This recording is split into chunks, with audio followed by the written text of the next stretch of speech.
আমরা পেয়েছি খানাও নাই মুখে। আমরা আজ সকালে ঘর সাফ করতে। বান্দরবানে বন্যা পরিস্থিতির কিছুটা উন্নতি হয়েছে।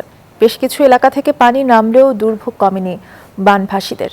আশ্রয়কেন্দ্র থেকে বাড়ি ফিরলেও ক্ষতিগ্রস্ত ঘর মেরামত করা নিয়ে বিপাকে পড়েছেন তারা।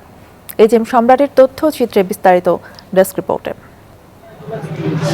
বান্দরবানে বেশ কিছু এলাকা থেকে পানি নামলেও কমেনি দুর্ভোগ। রাস্তায় ও বাসাবাড়ির সামনে এখন কাদামাটি আর ময়লা আবর্জনা। আশ্রয়কেন্দ্র থেকে বাড়িঘরে ফিরছেন অনেকে, তবে বানের পানি ওঠায় ক্ষতিগ্রস্ত ঘর মেরামত করা নিয়ে বিপাকে পড়েছেন তারা। আমরা পেয়েছি খানাও নাই মুখে। আমরা আজ সকালে ঘর সাফ করতে।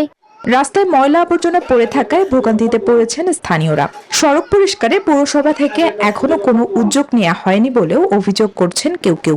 Spanish digital print tiles, ATI tiles, এক টাইলসে জীবন পার। গতকাল রাত্রে আনন্দা থেকে এবং অত্র এলাকা থেকে পানি নেমে গেছে এবং আশেপাশের মানুষ যে কষ্টে ছিল তার থেকে এখন আরো বেশি কষ্ট হয়ে গেছে। প্রায় জায়গায় আপনার ময়লা, এই ময়লা আবর্জনাগুলো জমে যদি থাকে তাহলে নানান ধরনের পানিবাহিত রোগ যেমন চর্মরোগ, কলেরা, টাইফয়েড এই মহামারীর মতো রোগ হওয়ার সম্ভাবনা থাকে। রাস্তাঘাটগুলো পৌরসভা থেকে পরিষ্কার করে দেওয়ালে একটু ভালো হইব।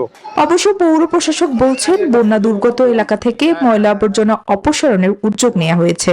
পানি নামার পরবর্তীতে এখন রাস্তাগুলো কর্দমাক্ত হয়ে গেছে। আমরা বিভিন্ন জায়গায় দেখেছি, বিভিন্ন রাস্তায় এই রাস্তার উপরে অনেক কাদা জমে গেছে এবং সেই কাদাগুলো ইমিডিয়েটলি পরিষ্কার করার প্রয়োজন। আমরা পৌরসভার পক্ষ থেকে জরুরি ভিত্তিতে সেই রাস্তাগুলো পরিষ্কার করার জন্য আমরা উদ্যোগ গ্রহণ করেছি। এদিকে সড়কের উপর থেকে পানি নেমে যাওয়ায় বান্দরবানের সঙ্গে সারা দেশের যান চলাচল স্বাভাবিক হয়েছে। Desk report, news 24।